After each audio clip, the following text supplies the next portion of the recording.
Hey guys, welcome back. It's me, Sal Mahajan. So in today's video, we're going to be talking about EC2 metadata and user data. So let's dive right into the video.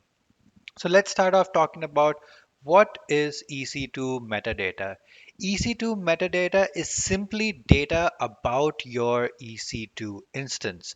For example, it could be IP address, host name, security groups, AMIs, and much more. So you guys have seen that whenever you create an EC2 instance and then you open up the instance page, a lot of information is provided about your EC2 instance.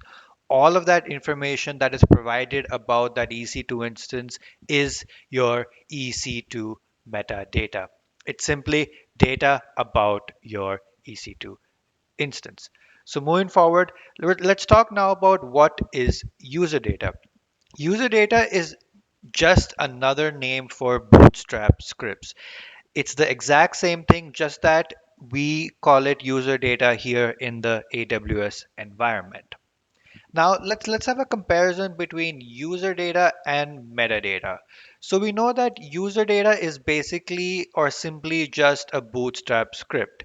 Metadata is data about your EC2 instance. So it could be like maybe IP addresses, your AMI IDs, and much more.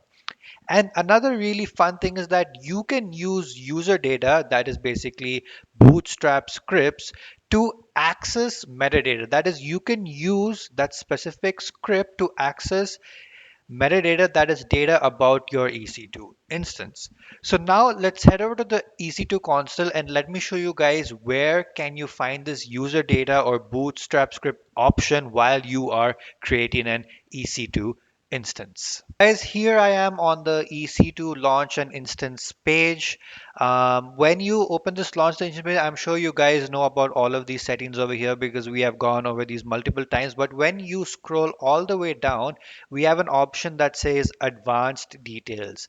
Let's go ahead and click on advanced details, and we are going to scroll all the way down, and here is where you get the user data option that is optional. Again, if you guys have a text file that you have, you can upload a text file over here, or you can go right ahead and input the script that you wish to be executed once your EC2 instance has been created or deployed.